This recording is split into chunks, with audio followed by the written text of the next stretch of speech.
सलाम वालेकुम। क्या हाल है जी? उम्मीद करता हूँ खैरियत से होंगे। प्रॉपर्टी के हवाले से लोगों में बड़ी कंफ्यूजन पाई जाती है क्योंकि हालिया बजट में रेट्स कुछ चेंज हुए हैं, तो लोग अब पूछ रहे हैं कि क्या हम प्रॉपर्टी अगर सेल करनी तो अभी सेल कर दें, यानी 30 जून से पहले पहले, या 30 जून का वेट करें और 30 जून के बाद हम प्रॉपर्टी सेल करें। क्यों? क्योंकि अभी जो टैक्स ईयर चल रहा है वो 2025 है, और 1 जुलाई 2025 से, यानी कि एक 3-4 दिन बाद, 30 जून के बाद जो टैक्स ईयर स्टार्ट होगा, हम नए टैक्स ईयर में दाखिल हो जाएंगे जो कि टैक्स ईयर 2026 होगा। तो अब इन दोनों टैक्स ईयर्स के रेट्स जो हैं वो कुछ मुख्तलिफ है। बहुत ज्यादा चेंज नहीं आया, आपको ये पहले बता दूं। एक होता है ना कि आप अपनी वीडियो में बड़ी पहले हाइप क्रिएट करते हैं कि ये होगा वो होगा, ऐसा कुछ नहीं है। मैं आपको हमेशा बताता हूँ हकीकत। तो हकीकत ये है कि बहुत ज्यादा चेंजेस नहीं आए। कुछ एक दो चीजें चेंज हुई हैं, वो मैं आपके साथ डिस्कस कर लेता हूँ, और हम टैक्सेस के हवाले से बात करेंगे। हम बाकी जो चीजें हैं उनको अभी डिस्कस नहीं करेंगे। तो स्टार्ट करते हैं। एक छोटा सा सिनेरियो है, उससे आपको जरा अच्छी समझ आएगी। जो बिगनर्स हैं, जिनको टैक्सेशन की बहुत ज्यादा सेंस या समझ नहीं है, या जिनका सब्जेक्ट नहीं है टैक्स, इंशाल्लाह उनको भी समझ आएगी। तो सबसे पहले हमने ली है कंसिडरेशन रिसीव्ड, कि यानी एक प्रॉपर्टी हमने सेल करनी है। अब दो सिनेरियोस क्रिएट कर लेते हैं। अगर हम टैक्स ईयर 2025 में सेल करें तो क्या होगा, अगर 2026 का वेट करें तो क्या होगा, हमें कब फायदा होगा कब नुकसान होगा, डिस्कस करते हैं। 1 करोड़ रुपए की प्रॉपर्टी है। फिगर सारे बोल्ड रखते हैं ताकि आपको अच्छी तरीके से समझ आए। और उसकी जनाब कॉस्ट वो है 7 मिलियन। चले, ज्यादा ही हो जाएगा वैसे, 8 मिलियन ले लेते हैं, यानी कि 80 लाख रुपए। अब आपको मुनाफा कितना हुआ, देखिए मैंने मुनाफा भी लिख दिया, यानी कि गेन कितना हुआ, उसको बोलते हैं कैपिटल गेन। आपको मुनाफा हुआ 20 लाख रुपए। अब मुनाफे के ऊपर स्ट्रेट टैक्स है, सीधा सीधा 15%। 2025 के लिए भी, 26 के लिए भी, और ये उस प्रॉपर्टी के ऊपर एप्लीकेबल है जो को 1 जुलाई 2024 के बाद खरीदी हो। उससे पहले वाली के रेट्स मुख्तलिफ हैं, वो फिर होल्डिंग पीरियड के अकॉर्डिंग है। वो उस पे लेक्चर मौजूद है, मैं इंशाल्लाह लिंक शेयर कर दूंगा, आप वो भी देख लीजिएगा। तो हम जो स्ट्रेट रेट है उसको लेके चलते हैं ताकि किसी किस्म की कोई कंफ्यूजन ना रहे, कोई खिचड़ी ना पके। तो देखिए, 2 मिलियन के ऊपर आपका सीधा सीधा रेट 15% लग गया। आपका जनाब 3 लाख रुपए हो गए वाजिबुल अदा। क्या हो गए? 3 लाख रुपए वाजिबुल अदा। ये आपका कैपिटल गेन टैक्स है, मुनाफे के ऊपर टैक्स है। उसके बाद आते हैं 236C।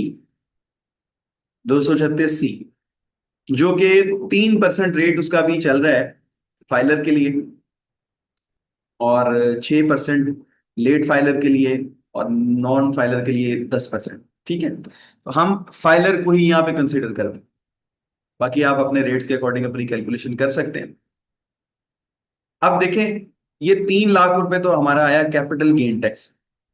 अब 3% ये जो हमने लेना है वो 2025 का रेट है, 26 में ये बढ़ गया। ये 3% होगा इस अमाउंट का, यानी जो प्रॉपर्टी की सेल्स प्राइस है। लोग इसमें भी जरा आगे पीछे चीजों को कर लेते हैं, लेकिन मैं सीधा सीधा आपको बता रहा हूँ। तो 3 लाख रुपए ये बन रहा है, यानी जो आपने ऑलरेडी पे कर दिया at the time of sale, आपने ये पे कर देना है। और फिर जब आप रिटर्न फाइलिंग में आएंगे तो उधर सिस्टम आपको बताएगा कि आपने जो 20 लाख रुपए का मुनाफा कमाया, यानी गेन कमाया, उसके ऊपर 3 लाख रुपए टैक्स बनता है। अब 3 लाख रुपए टैक्स बन रहा होगा और वो 3 लाख रुपए ही आप ऑलरेडी पे कर चुके होंगे, तो आपका नेट क्या बनेगा? जीरो। आपने कुछ भी नहीं पे करना। अब नेक्स्ट सिनेरियो हम देखते हैं, यहां तक तो हम कॉपी कर लेते हैं, बल्कि गेन टैक्स भी सेम ही है। यहां तक कॉपी कर लें, ये हमने किया जी कॉपी। अब यहां पे डिफरेंस है दोस्तों, 4.5% ये रेट हो जाएगा। 4 दिन बाद जो अप्लाई होगा वो 4.5%, यानी हायर रेट अप्लाई होगा। तो फिर आपको कुछ ना कुछ ज्यादा अमाउंट पे करनी पड़ेगी। लेकिन ये भी नुकसान नहीं है, मैं आपको बता दूं, ये नुकसान नहीं है, लोगों की अंडरस्टैंडिंग का थोड़ा सा मसला है। ये भी एडजस्टेबल है, ये मैं आपको बता दूं, ये भी एडजस्टेबल है। बस उसके लिए एक शर्त है कि प्रॉपर्टी जब आपने खरीदी है ना, तो खरीदने और बेचने के दरमियान 1 साल से ज्यादा का वक्फा हो, तो ये एडजस्ट हो जाएगा। अदरवाइज आपका नुकसान है। अगर आपने 1 साल तक वेट नहीं किया फिर आपका नुकसान है, फिर इसकी कोई एडजस्टमेंट नहीं होगी। तो देखें, अब हम रेट ले रहे हैं 4.5%। तो आपने 4.5 लाख रुपए आपकी जो लाइबिलिटी बनती थी जब आप रिटर्न फाइलिंग में गए, तो वो 3 लाख रुपए बन रही थी। लेकिन जब आपने प्रॉपर्टी सेल की तो ऑलरेडी आपने 4.5 लाख रुपए टैक्स पे कर दिया था। आपका टैक्स पेबल नहीं बनेगा बल्कि रिफंड बन जाएगा। अब आपका क्या बन जाएगा? रिफंड बन जाएगा। तो रिफंड हम कैसे कैलकुलेट करेंगे? नेगेटिव, देखिए आपको नजर आएगा कि ये हमने जनाब एफबीआर से पैसे लेने, ये हमारा रिफंड है। अगर इसको हम नेट करें तो ये भी 3 लाख बनता है, ये भी तीन, और वो भी उसकी भी सारी एडजस्टमेंट, समझ रहे हैं ना आप? देखिए ना, यहाँ पे 3 लाख रुपए आपका टैक्स पेबल बनता था, आपने ऑलरेडी पे कर दिए थे एडवांस में, इसको एडवांस टैक्स भी बोलते हैं। एडवांस में पे कर दिए तो बात खत्म हो गई, इधर एडवांस में ज्यादा पे कर दिए, और वो अगर आप रिफंड क्लेम कर लें तो नेट ये भी 3 लाख रुपए बनता है। तो बात तो एक ही। तो ये अब आपका फैसला है कि आपने कब प्रॉपर्टी को सेल करना है। हाँ, परचेज के हवाले से आप देख लें, परचेज अगर करनी है तो उसके लिए मैं सजेस्ट करता हूँ कि आप ठहर जाएं, क्योंकि परचेज का जो रेट था फाइलर के लिए वो 3% था। अब वो 3% से रिड्यूस होके 1.5% हो चुका है। यानी टैक्स ईयर 2026 में वो 1.5% हो, 1.5%। उसमें आपको 1.5% का बेनिफिट मिल जाएगा, यानी परचेज प्राइस के ऊपर।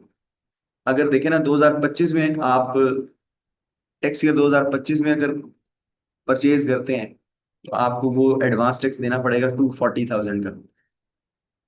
और अगर यही काम आप 2026 में करते हैं तो फिर आपको ये टैक्स कितना देना पड़ेगा? 1,20,000। यहाँ पे 120,000 रुपीज की आपकी सेविंग होगी। तो इसलिए मैं कहता हूँ खरीदने वाले वेट कर ले, बेचने वालों को कोई फर्क नहीं पड़ता। बात एक ही, वो कहते हैं ना, कान यहाँ से पकड़े हैं वहां से, वो आप समझ गए होंगे। तो ये वही वाला सिनेरियो, आपकी मर्जी है, this is totally up to you. आप उसको प्रॉपर्टी को होल्ड करके रखें 4 दिन 5 दिन, या अभी बेच दें, it doesn't make any difference. अपना ख्याल रखिए।